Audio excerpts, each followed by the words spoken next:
Цветарка.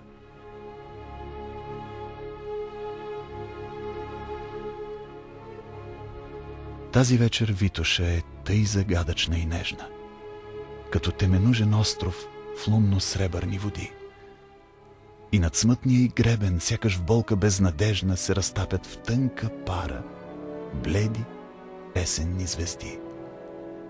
И грамаден и задъхан, скрил в гранитната си пазва хиляди души разбити, глъхне празничния град. И под лунно на металос шепот странен той разказва повестите безутешни на вседневен маскарад. А из улицата шумна под гирлянди електрични, ето малката цветарка бърза от локал в локал. Де оркестрите разливат плавни звукове ритмични и от тях се рони сякаш скрита мъка и печал. С погледа смутен и влажен на прокудена русалка между масите пристъпя и предлага плахо тя злато-жълти хризантеми в кошничка кокетно малка и усмивката смирена по рубинени уста.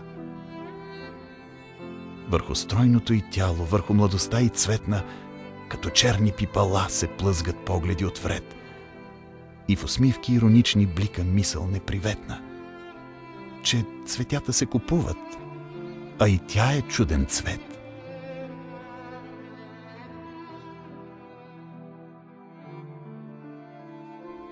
И оркестърът въздъхва, стихват плачущи акорди, гаснат, млъкват, но отново гръмват те по даден знак, понесат се на високо вълнокрили, смели, горди и се спуснат бавно, плавно, като мек, приятен сняг. Но от маса към маса своята кошничка показва светлокосата девойка, с поглед смътен и нерад. А грамаден и задъхан, скрил в студената си пазва хиляди души разбити, дебне каменния град.